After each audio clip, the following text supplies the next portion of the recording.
Resistividad y temperatura.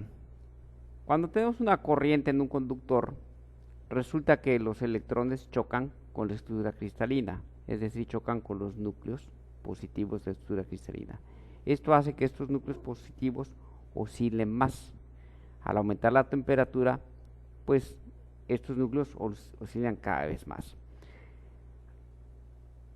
Esto, al estar oscilando los núcleos, la consecuencia es de que la probabilidad de choques con los electrones es más alta. A mayor temperatura, más oscilación y más probabilidad de choque.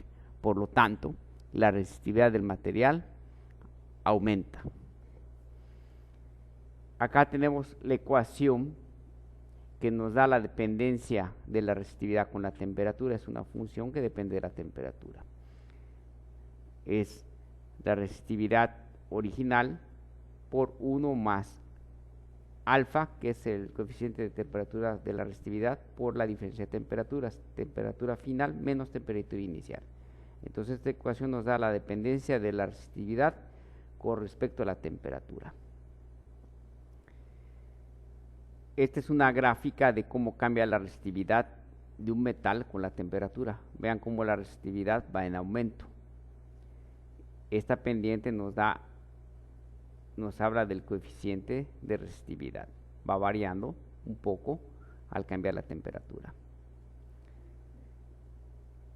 Este es el caso de la resistividad en un semiconductor, como aquí la resistividad va bajando.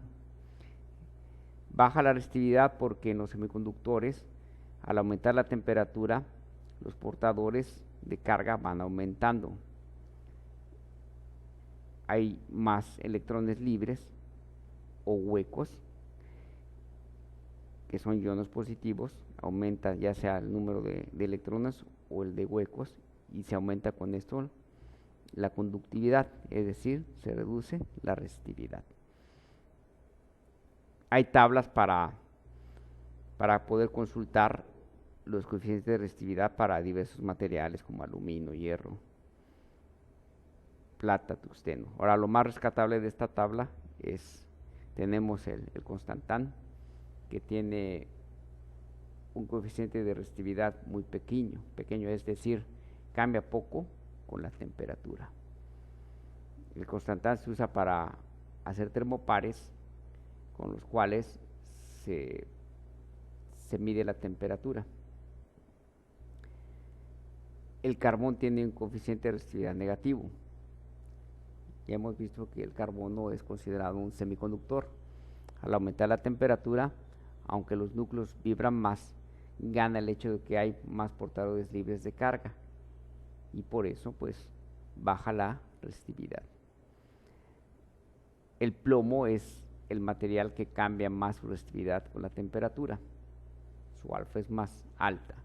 Esto se debe a que los núcleos de plomo son fáciles de hacer oscilar, es decir, aumenta su energía fácilmente cuando los electrones colisionan con él.